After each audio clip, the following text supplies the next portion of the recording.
And just like that, we have a working color monitor, and now this machine's potential has been unlocked tenfold. I don't know what I have on this, but I know it's not much. Oh, we have Jeopardy on here. Let's load Jeopardy. So Jeopardy and Classic Concentration were like the two games I had that would actually run natively with a Hercules card, which is mind-blowing in and of itself. Is it menu on this one? I think it's menu. Yes, it's menu. But can you believe this thing is 40 years old? Crazy.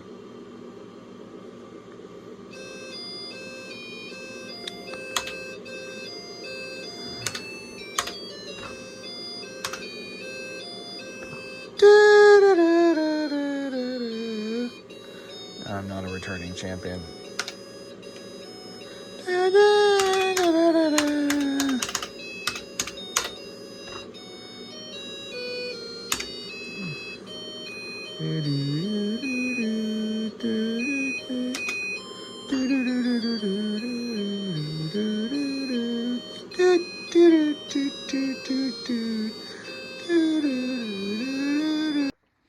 All right, so everything seems to be working as normal, so we need to start tearing into this machine, specifically the monitors. So we're going to pull the cords. We're going to discharge the tube. I'm going to have to prepare a work surface for this.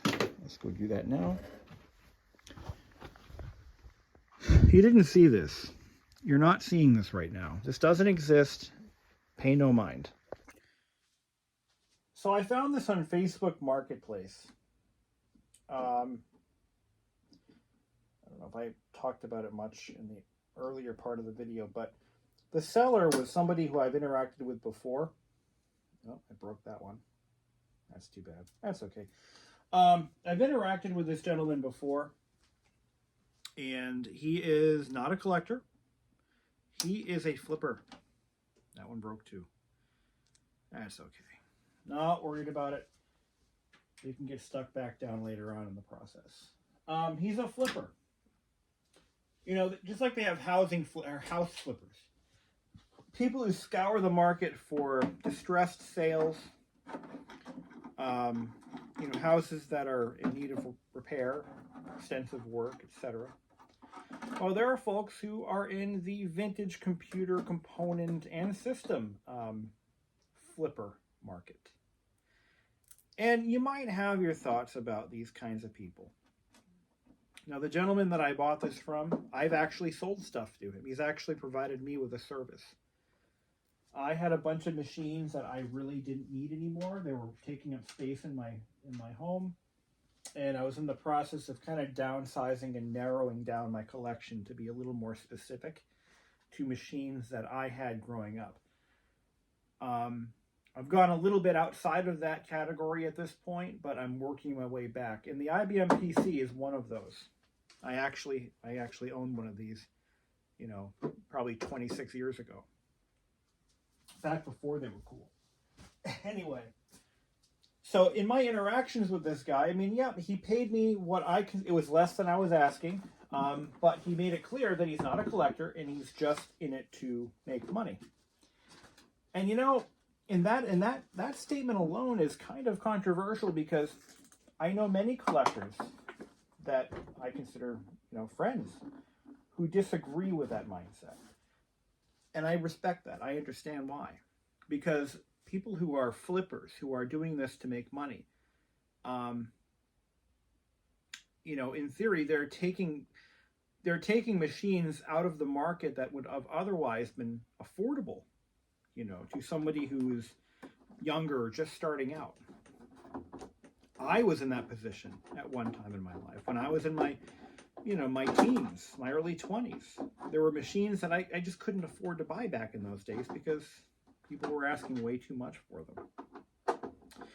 Now, this particular gentleman, like I said, I have sold products to him before. He's been to my house. and he seems like a genuinely decent guy. But for him, this is a business. This is how he pays his bills, by buying up lots of equipment from auctions, estate sales, sorting through all the junk, the stuff that's just really not. We're talking like, he doesn't sell, early i5s, Core 2 Duos.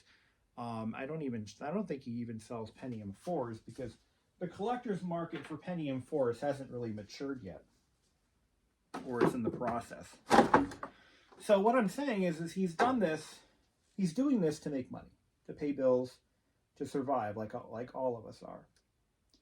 But I think the hidden message here is, or the underlying message, not hidden, it's quite there, is that while he's doing one thing that may seem disagreeable to many, and I respect that, he's doing one other thing, and he's keeping this stuff out of landfills.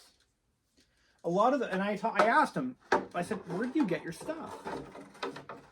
And how do you acquire all this stuff? And he says a lot of his equipment actually comes from recycling companies. So he has an exclusivity agreement with a local recycling company that scraps e-waste, and he takes in all of their vintage stuff. Because believe it or not, there is equipment like this still hanging around major corporations, sitting in their basements and their warehouses. And the e-waste company comes in and they don't discriminate. They take it all. They're paid to do a job and they do it. They're told to come in. Okay, I want you to get rid of everything in this warehouse. That's what they do. But he has an agreement with this company where he will end up disposing of. And I believe as part of that agreement, he is destroying data, etc. So the customer is protected at the same time. But that's what he does. And like I said, if it wasn't for guys like him, this stuff wouldn't really be saved. It would just be disposed of. All right. Now I'm taking this apart. I found a manufacturing date, August of 1984. This monitor was made when I was 4 months old. I'm old. All right. So I see the big scary wires. Oh, wow. I've never seen anything like this before. Bet you there's reefer caps in here. Check this out. Okay, we got a Hitachi tube. I've never seen one with two wires coming out of the flyback aperture, or the aperture cap. I've never seen that before. The anode cap. It's a Tatung chassis.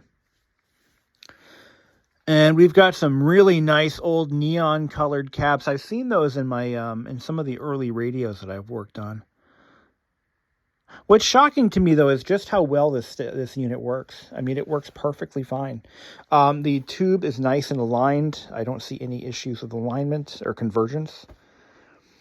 So what do we do? Where do we go from here? Well, we need to take it apart. But I need to discharge that guy. So let me grab my tool. That'll do. Now this is a genuine Apple part, service part 076380381. I've had this thing for a long time. This is how they come. And there's a bleed off. I think there's a bleed off resistor in here. I think I checked it with a multimeter once, and there was one in there. So it's not like I'm sticking a screwdriver into it with a jumper on there. You connect it to chassis ground, or just the chassis would be fine. This is really fun to do when the monitor's turned on. Just kidding. But most of these actually have bleed-off resistors built into them. Also, do it with one hand. You're not supposed to hold an iPhone when you're doing this. Let me try to get a better angle. This cap may disintegrate. Is it glued on? I think it is. I think it's glued down.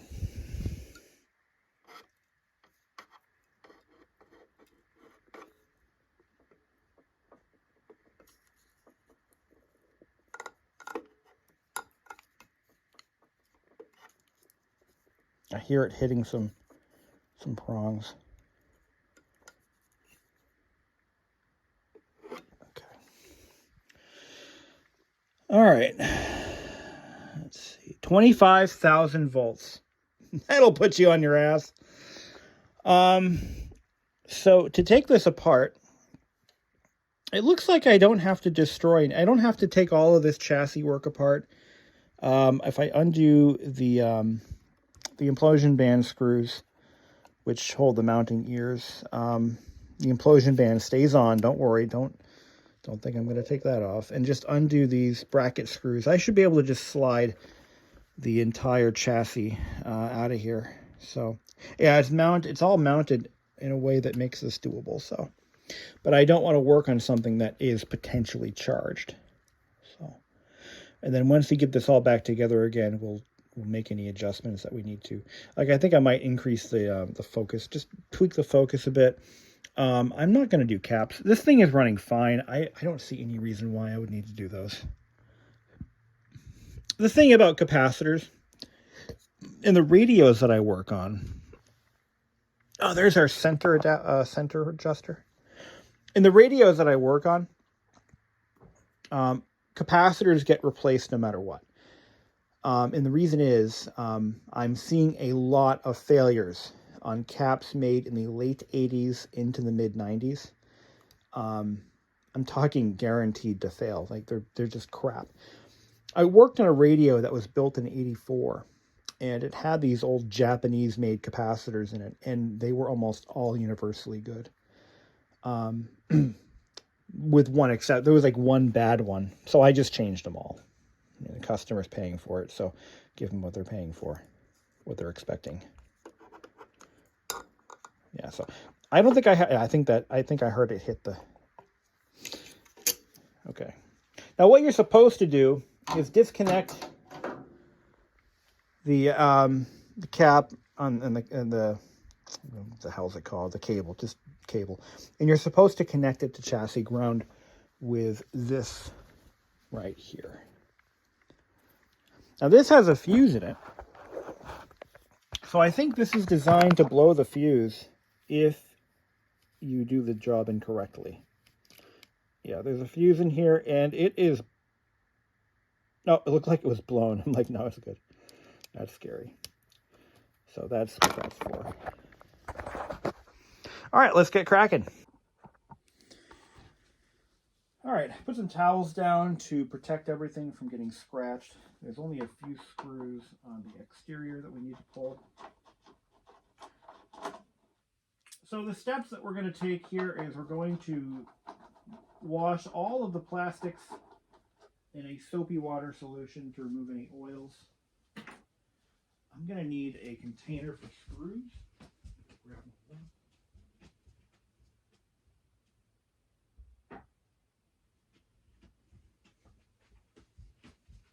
We're going to make this thing look brand new again.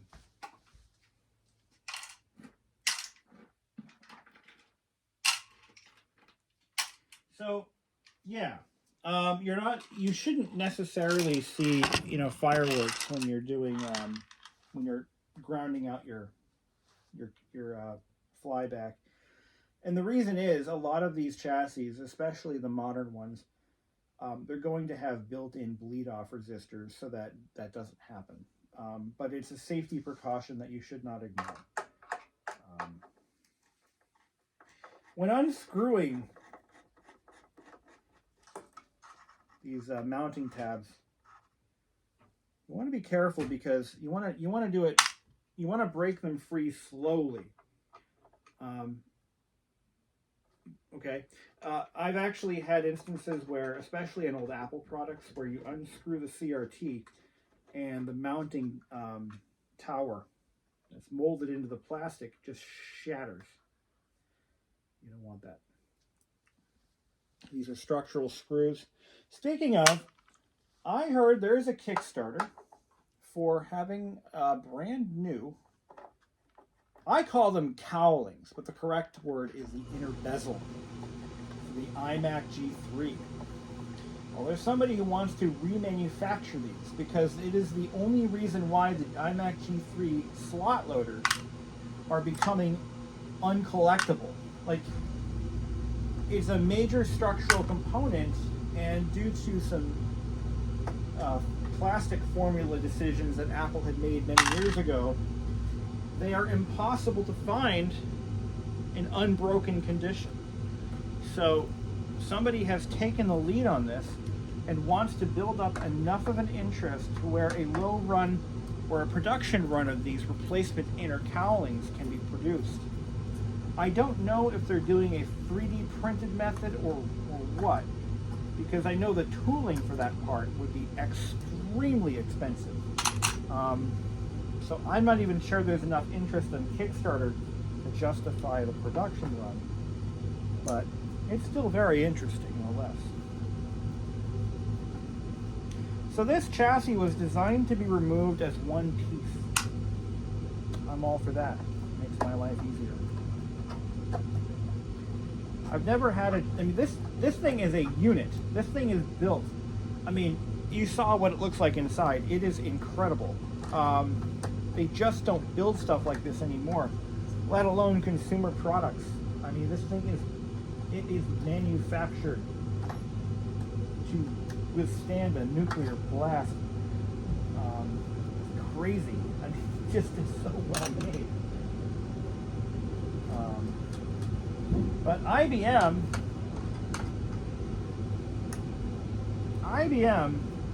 you know, they were a storied company.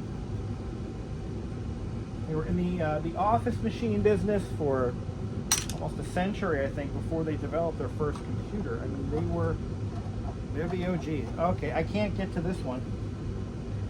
The chassis is in my way. I want to be careful with the approach I take here. I may actually have to remove the chassis with the CRT remaining in the bezel. That may actually have to happen. Yeah, it's basically free at this point. So we'll take on any ancillary components, undo those, we'll make those, attach those, and then we'll pull the chassis out. But we'll leave the CRT. Then the CRT will come out by itself, which means that I have to take the neck board off, and I have to, once again, I'm going to grab my my discharge tool, and I'm going to once again ensure that son of a bitch is discharged, because I don't want to get bit 25,000 volts. It's a lot of voltage. This time I'm going to hook it up. I think chassis ground and earth ground should be one and the same, but we're going to just to be safe, do this one-handed.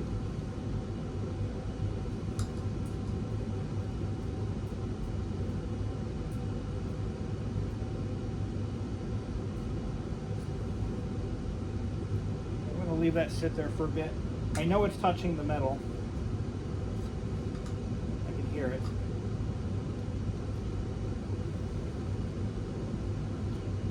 While that's doing its thing and making sure that there's no charge building up in here, I'm going to just pull that neck board off. These just pull right off. You want to do it very carefully. Don't break any pins, otherwise you're screwed. So there we go. Realize I'm going to have to remove some knobs.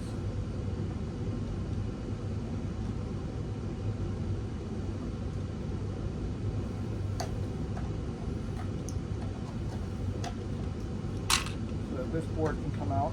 And then we've got this other one here. Now this is where proper planning comes into play. Where are you going to put that CRT? Where is it going to go? What are you going to do with it?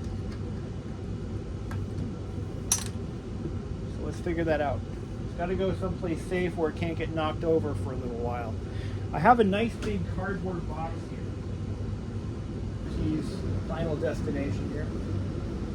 I'm going to put it on the edge of my table saw. That's a good place for it. So I'll make some space.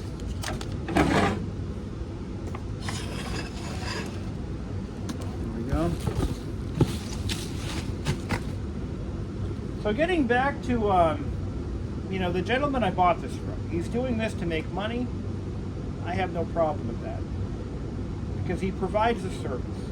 He is preserving, he's gathering, he's saving this equipment.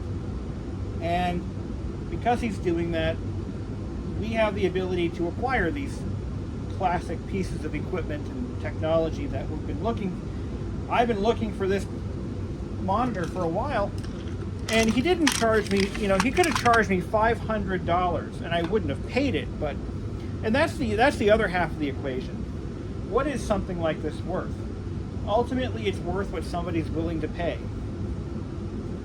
If it doesn't sell for $140, they'll have to drop this price until it does. It's just simple economics.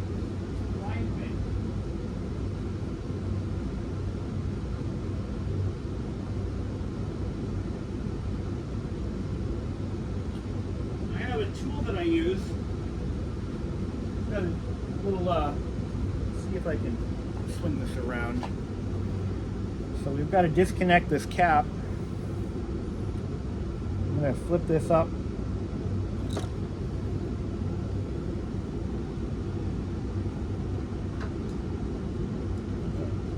Oh yeah, we're grounded out. Okay, we're good.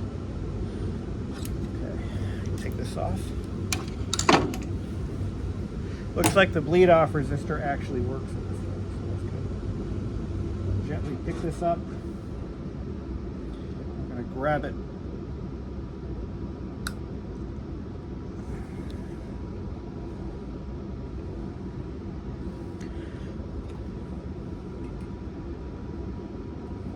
With these pliers, squeeze the tabs in together.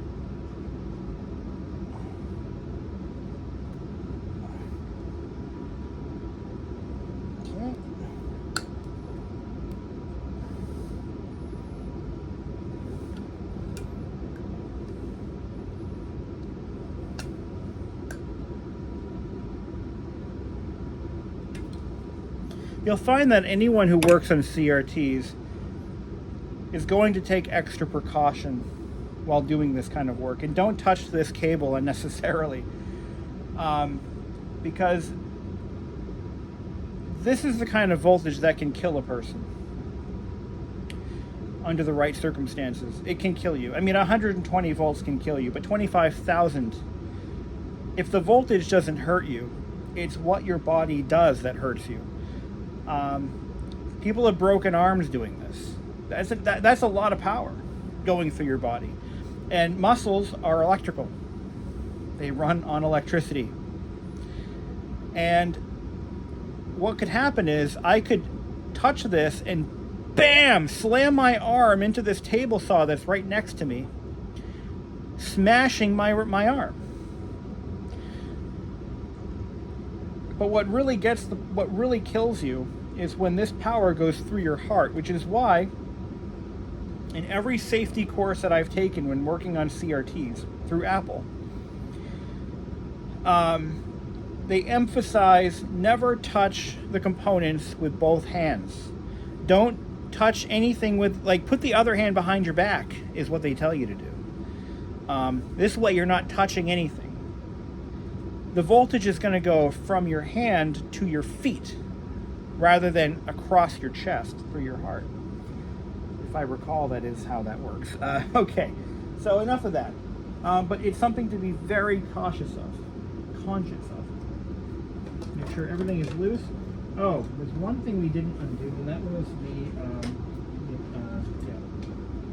was going to say the explosion band. What I meant to say is the degaussing coil. Undo that cable. That's going to stay behind.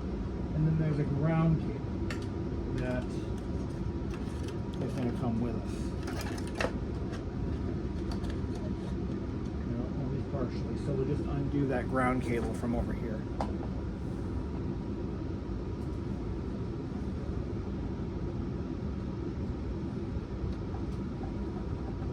Could we paint the monitor while it's assembled? Yeah, but the results won't be as good. It's never going to look right. So why would I do that? This should all be free. I'm going to put the chassis right there, and then we'll put the CRT out and we'll put that somewhere else. What's holding me up here? Oh, no, that's undone. This is all undone. Nothing else hooked up to the CRT.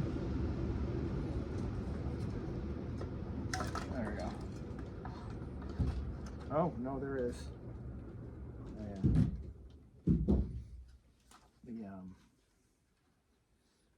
The deflection coil has to be unplugged. All right, so we'll undo the deflection coil. I might as well do a cap job on this while it's apart, but I'm not sure I want to. No, I'm not sure I want to do that. There's a lot of them in here, and well, and then I've got this ground cable here, which goes to the neck board. That's actually soldered to the neck board, because why? I'm gonna have to desolder that. Damn it. Let's get a good look at what we have here.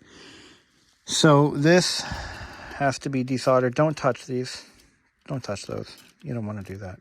Not here, not now. So this, the implosion band has a ground strap hooked up to it, and that is connected to this cable, which goes to the neck board. So we need to desolder those pins. They're not polarized or anything, so let me heat up my soldering iron. We'll get those out. Okay, soldering iron's nice and toasty. Let's see what we can do.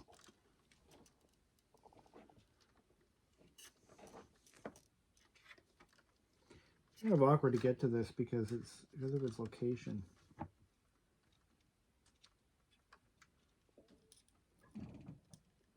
It's been wire wrapped and then soldered. Here we go, there's one.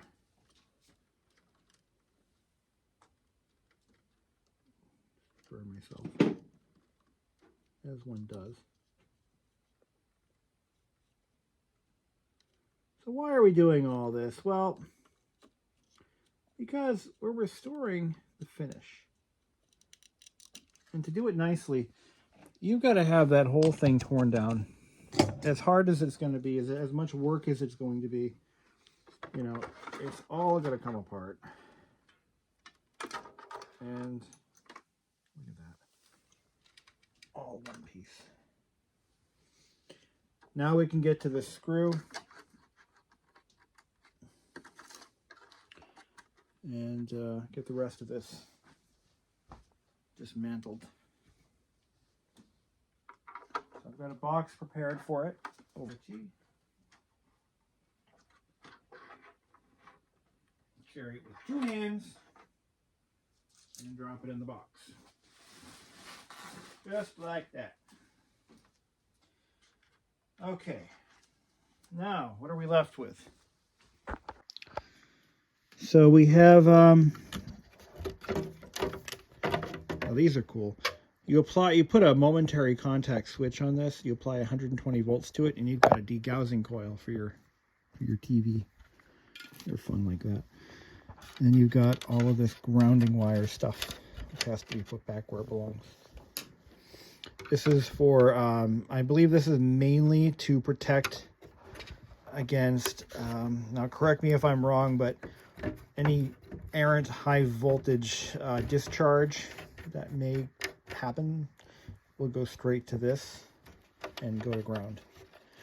This is why it's so important, folks, to ground your classic computers. If there's a ground pin, you better be using it, because, you know, it was designed that way, right? I made the mistake of, I used to run one of my PCs off of a, I did some dumb things, you know, when I was younger. I ran a PC, a laser printer, and a CRT monitor on an ungrounded outlet when I was younger. And I used to get shocked all the time, and I couldn't figure out why. No, seriously, I get shocked like regularly with this thing. I'm like, what the hell? What's going on? I don't get it. I'm stupid. Well, yeah. Okay, take those little. You want to reuse those. So here's the bezel. We'll set that aside for now. Put these back in there. I'm going to save the high voltage 25,000 volt sticker. And we'll put the CRT back on the cart. And now we got to work on prepping this for paint. We got to take the feet off. I'm going to take the feet off of my other monitor because they're in better condition. I'm going to take those. They should just come right off. Or not. Maybe it's baked on. I'll figure that out in a minute. Now the hard part is going to be pulling off this badge without damaging it. I have a way. What we're going to do is we're going to heat it up with the hot air station at low temp, and we're going to gently work it off.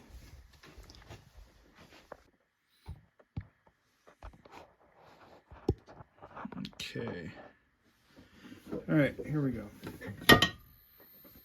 I have it set to 100°C, and we'll just heat this up, soften the glue.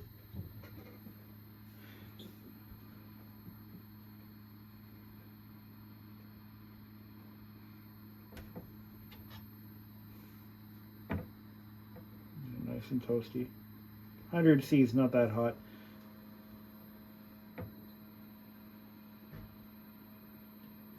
Might bring the airspeed up a little bit.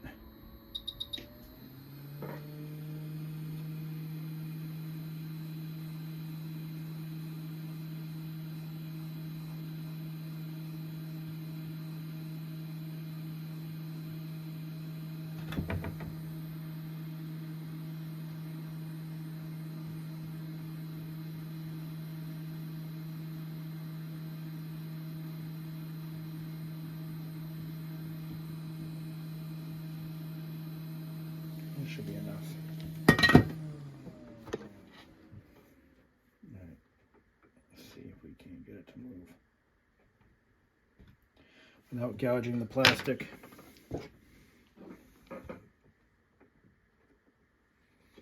There's a hole in the back. Let's try to put a little pressure on it and see.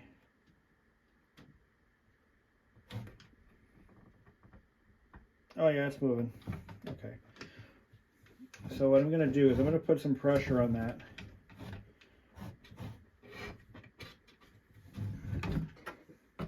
Like this.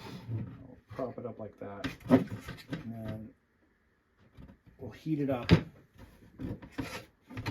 But we don't want to dent the center of the badge at the same time, so we want to be very careful.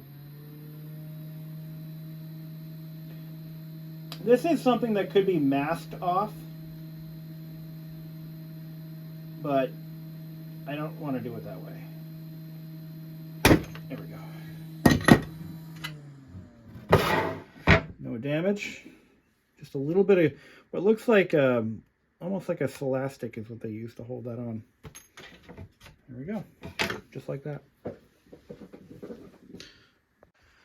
Okay, so we've washed this bezel assembly, and we're going to now let it dry a little bit, and then we'll give it a coat of paint. Now, on the back side of this, you see this grayish finish. That is actually it was an FCC requirement, I believe. This is a special paint that's designed to absorb RF radiation, or at least bounce it back.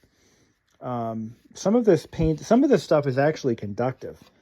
You can take a multimeter to it and you'll actually get some resistance out of it. Pretty neat stuff.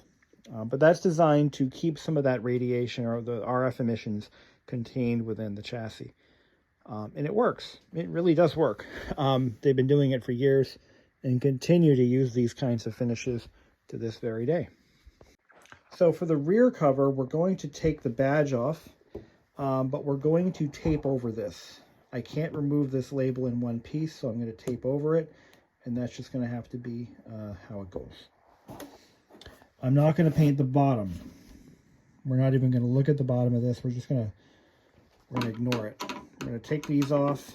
But look at this, manufactured August of 1984. So that gives us a production date. I believe that is the same production date that's on the PC itself, ironically. I forget the exact date I found, but it was made in the Florida plant in 1984. I think it was the summer of 84.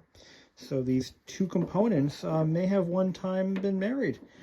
You know, there's a very remote possibility that I actually bought this IBM from the guy who sold me this monitor.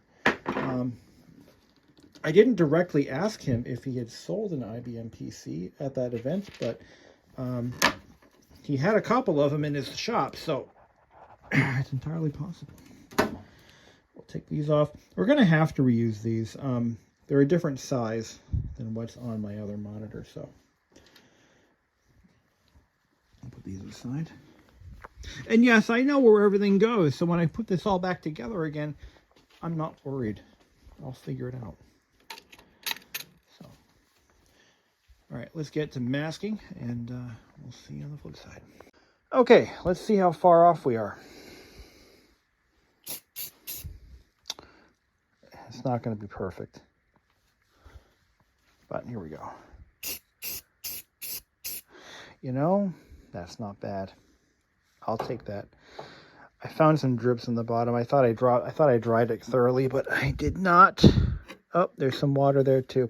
Okay, but at least we know the paint is a good match. That's, you know, that's good stuff. I got a little bit of fish eyeing going on down here, and I don't know why. I should be able to correct that later. Once it dries, I'll be able to sand a little bit. It happens. I thoroughly washed everything. It shouldn't have happened, but it did. But it's on the bottom where no one's going to see it. It still bothers me. The texturing, the paint seems to be a little thin, so that it's actually kind of going into the texture. But otherwise, it's not bad. At least it's consistent. That's not terrible. I've seen far worse. So the tricky part will be, okay, you want to let this dry long enough for it to be able to take a little bit of masking tape. And then we're going to very carefully and very, very methodically mask off. I kind of toyed with the idea of doing the inner bezel first, but I don't want to do that. No, I think this is the best course of action. So I'm going to grab the other section of this. We'll let this dry. This is done for this stage. We'll put it somewhere safe. We'll let it dry, and then we'll go to the next phase. Now, I want to emphasize that, you know, if this were molded in color, we would be retro brighting it. We wouldn't be painting it. But because this is factory painted, it's okay to paint it. Normally with retro bright, with like that monitor right there, if we wanted it to be white again, we would retro bright it. We wouldn't paint it because it's molded in color. But this is painted. Yeah, there's a difference. Okay, so here we are with the main shell cabinet. Let's see how this comes out. So this doesn't need to be painted, but it has to match, which is why we're painting it. But otherwise, it didn't need it. So, but we want it to match. So we gave it a good washing.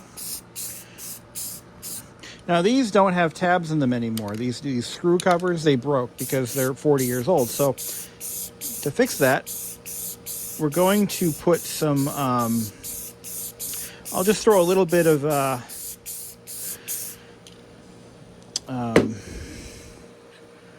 we'll throw a little bit of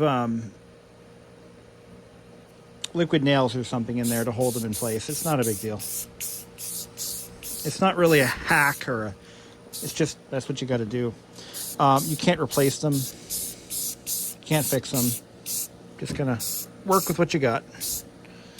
And that's all you can do.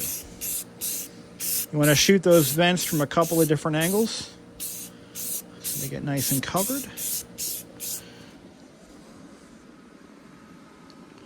That's not too bad. That's going to look just fine.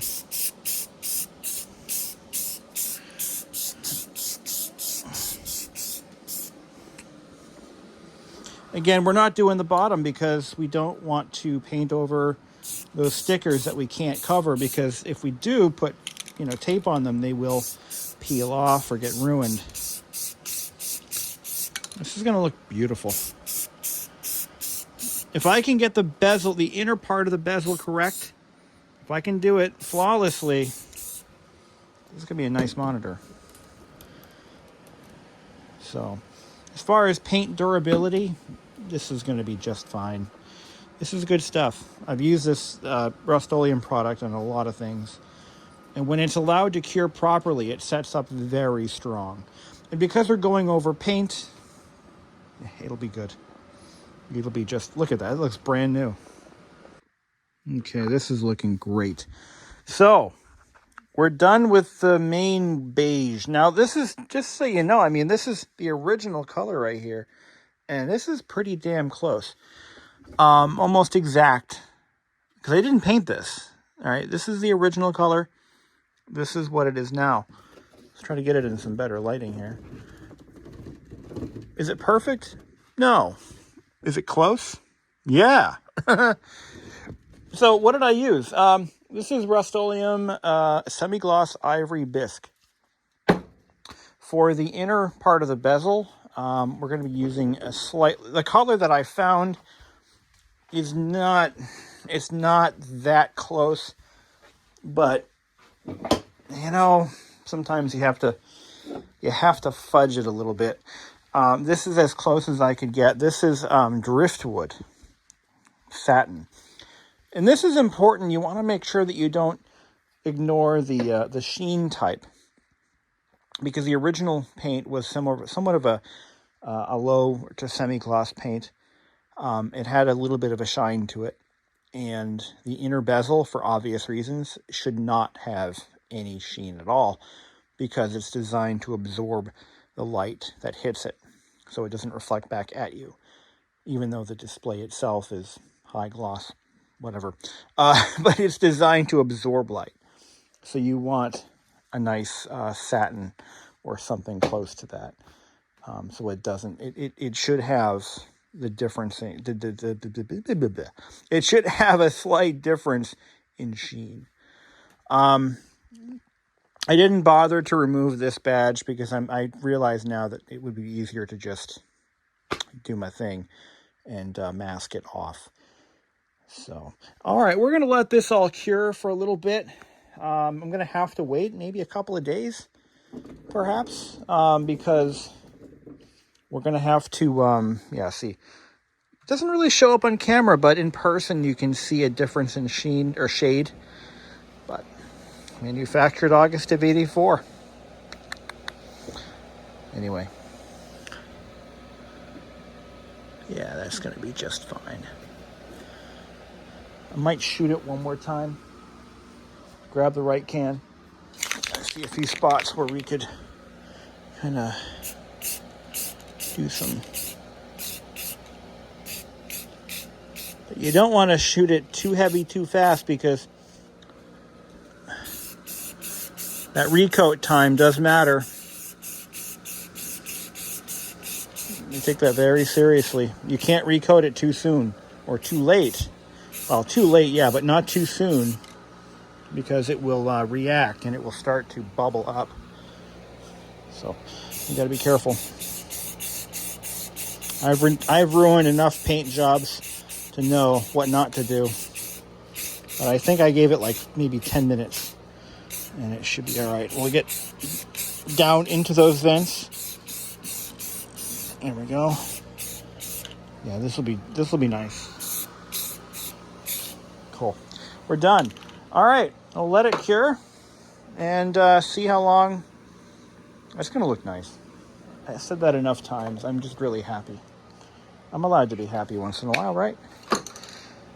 Let me see if these feet are compatible with the ones on the other monitor, because I may steal those. They're no longer flexible anymore, but these are. Let's take a look. You know what? I think they are the same part. We're pretty close to it. And these are still flexible. So that might be all right. This monitor was built entirely differently by an entirely different manufacturer. So wish I could find a home for it. I don't know anybody who wants a TTL monitor. Do you? Now, if we really wanted to be really super anal about this, we could repaint the original bezel of this machine, but we're not going to do that, because then you're like, all right, well, now I got to paint the keyboard, and so that it completely matches 100%, but we're not going to go that far into it. So my plans for this machine, I haven't really nailed down yet. What I'd like to do is, well, I need to, this floppy drive, I have a strong suspicion has a problem, and I've tried repairing it, but it wasn't successful. Maybe it's alignment, maybe it's just dying, I don't know. So I'm on the hook to find another floppy drive for it, one that's been tested and calibrated. I don't know anybody who does this, but if anybody watching this does test, calibrate, and adjust these drives, I would love to speak to you, because I may need to replace the drive. Ironically, the hard drive is the only really good functioning component. I do have an IDE, an XT IDE adapter that I bought for this machine that I ended up not using yet. I still have it. I don't know what I'm going to do with it, but you know, we'll see how that goes. I'm going to just do exactly what I intended to do and load it up with software. Probably going to go right there. That's a good home for it. I'll have to find another home for the Toshiba. You know, just put it somewhere else. Like shovel everything around. This scanner, I finally found somebody who will take that. And that printer right there. That's going to go. And so that'll be cool. Anyway, guys, thank you for watching. And yeah, that's going to look good. Let's see how it looks. You know what? Let me go grab it and let's just pop it on there and see what it looks like. You know, it's a little off, but I mean, yeah, you know what? I could have gone with something a little bit taupier, but it's not too bad.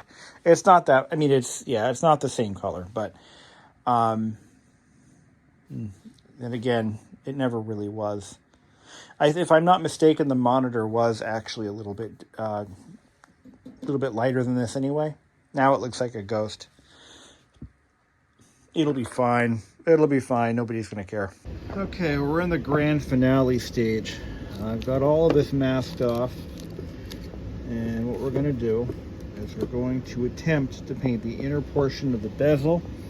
We want to make sure that we don't get any paint over anything else. Now, I found this purple tape. This is more of a clean release product, although I'm not sure I'm impressed with its bonding strength, but if we run our finger along before we hit it with paint, it should be okay. Now, the worst thing that could happen to this stage is the paint gets underneath the masking tape. So like I said, before we even hit it, we want to make sure that our lines are nice and crisp. There we go. Just a little dusting is our first base coat. Oh, that's going to look good. I think that color is right. Well, it's as right as I can get, so. Oh, there's a hair. The hair out of there. Kind of looks like a chocolate milk color, which is about what it was. It's a pretty close approximation to the original color. So we'll let that cure for a little bit, and then we'll put on another coat. Yeah, I wasn't going to leave it that color. It was too bright. So the color that I chose, which is Ivory Bisque, is brighter, even just a little bit. It's brighter than the original white, so or off-white that it was. So when you place it on top of the XT, which is still in its original IBM glory, it looks really out of place. So I went back to the drawing board. I went back, well, the drawing board being Ace Hardware, a helpful place.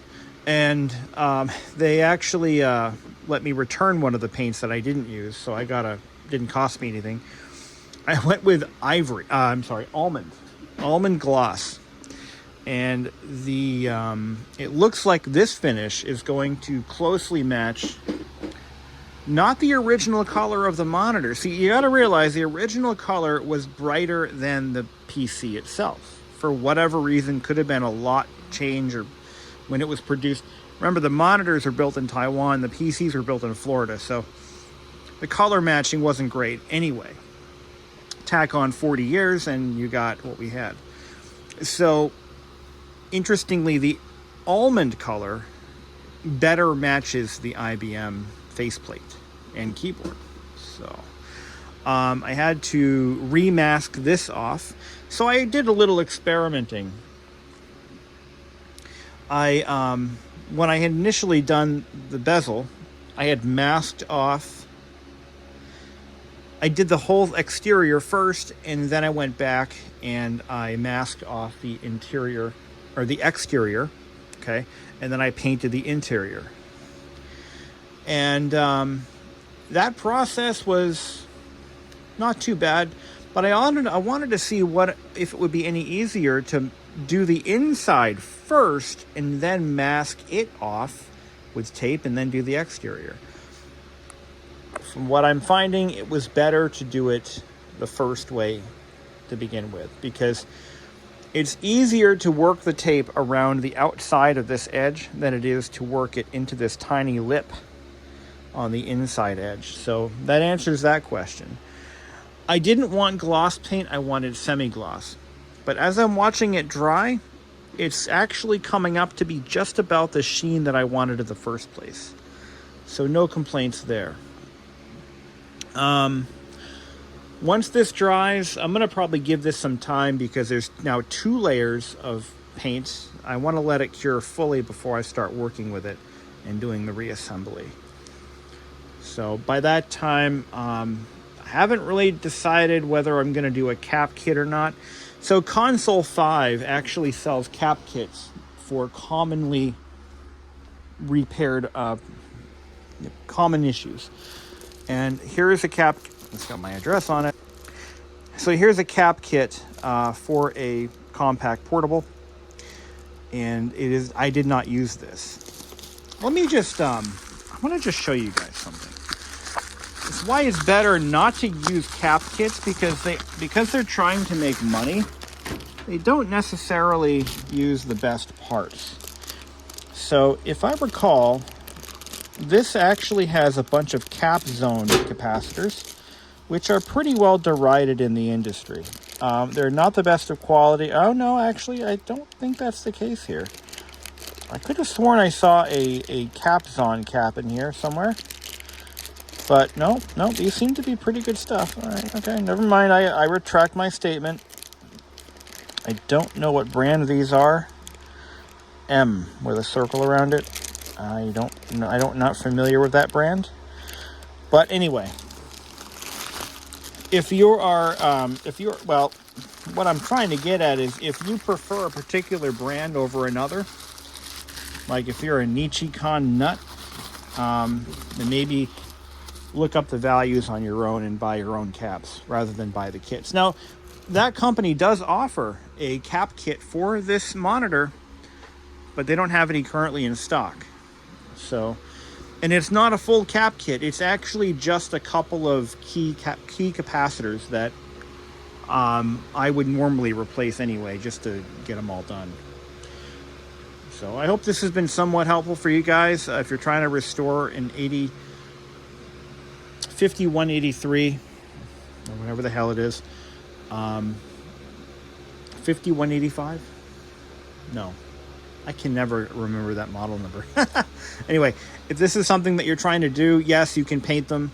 No, you don't have to retro bright because it's paint. It's not molded in color anyway. And that was, again, common for the time. A lot of manufacturers painted their plastics. More the top tier ones like IBM or HP. So, all right, guys, enjoy. And let me know if you have any questions.